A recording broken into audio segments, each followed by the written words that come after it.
The new Formula 1 game by Codemasters is nearly here, and we are very lucky to get our hands on an early build of the game. In this video, we'll be giving you an insight into what to expect when F1 2021 hits the shelves, covering everything from how the game looks to how it feels. Of course, with this being an early build, the 2021 game is still very much work in progress, so any bugs or issues you spot in this video will likely have been fixed come release. Starting with the graphics, this year's game is the first of its kind to be available on the next-gen consoles. This paves the way for a significant step up in graphics, allowing Codemasters to implement ray tracing rendering along with notable FPS boost. With these changes, you can clearly see the upscaling of graphics between F1 2021 and the previous installment of the game. With improvement to details and shading around the cars and circuits, this makes street circuits like Baku even more difficult, as I found it was hard to gauge the gap between the car and the wall due to the added detailing in the shadows. So one lap I'd be brushing the wall, maximizing my time.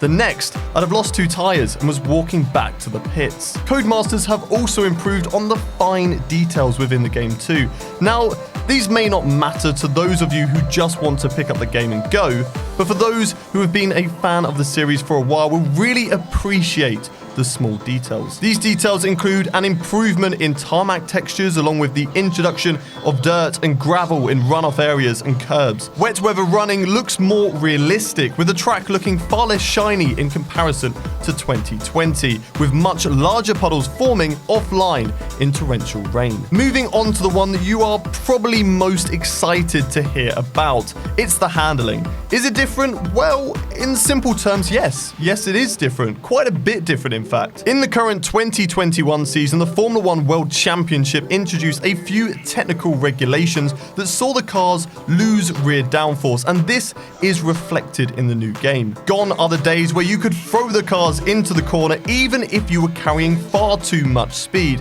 Now, if you do this, the rear end will slide away, meaning getting your car slowed down to the maximum cornering speed is crucial for you to gain time on your rivals. Those smoother drivers out there will certainly be rewarded, as smooth steering inputs dramatically helps the car's balance, especially at high speed. Balance can also be affected whilst bouncing over the curbs and bumps, so make sure you stay on that track. Handling in the wet has changed too. Whilst the challenges that have come with wet weather driving are still there in full wet conditions, they are even trickier. Getting on throttle mid-corner is a nightmare, and don't even think about deploying ERS to help you out of a corner, otherwise you'll be eating concrete. Smooth driving will be rewarded in this year's installment, that and being able to drive the car on the limit without exceeding it, which, after all, that is what racing and Formula 1 is all about. Don't be afraid though, these changes don't make driving in this game impossible. A few laps and you'll quickly get the hang of the new changes. However, if you do struggle, the assists that have always been in the game are still there to help you keep on pace with your friends, and casual game modes make off-track areas less punishing, all of which can help you get to grips with the new game as quickly as possible.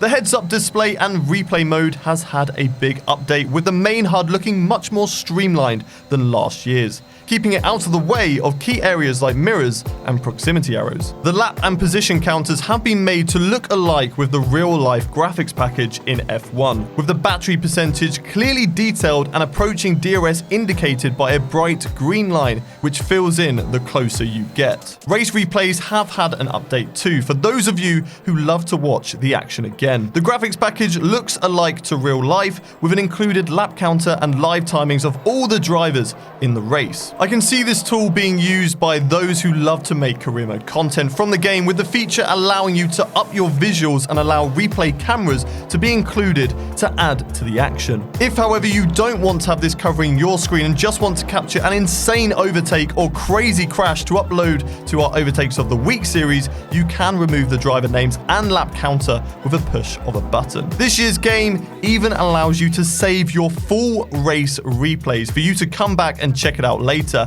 However, as this is an early build, we haven't been able to fully test out what this feature is like online. Moving on to the damage model, which has also taken a step up. The front wing isn't the only part of your car you need to protect like a newborn baby.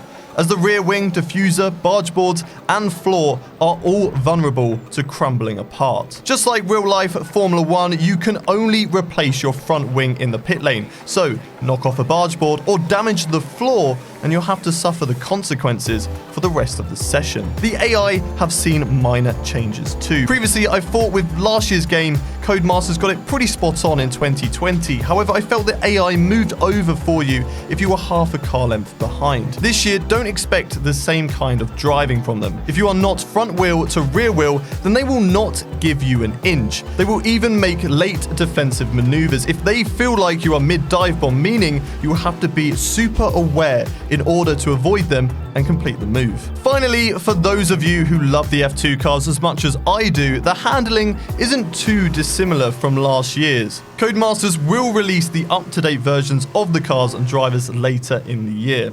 However, one big improvement from last year though is the sound of the F2 cars being almost identical to that of a real F2 race, making the F2 experience more immersive.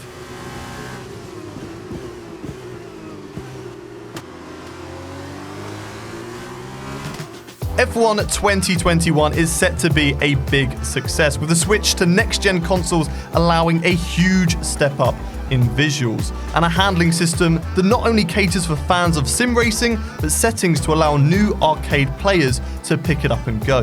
The incredible depth this game has will keep anyone entertained all the way to next year, and we for one can't wait to get our hands on the full version when it releases in July. What are you most excited for when F1 2021 hits the shelves? Let us know in the comments, and big thank you to Codemasters for letting us get our hands on this work in progress version of the game.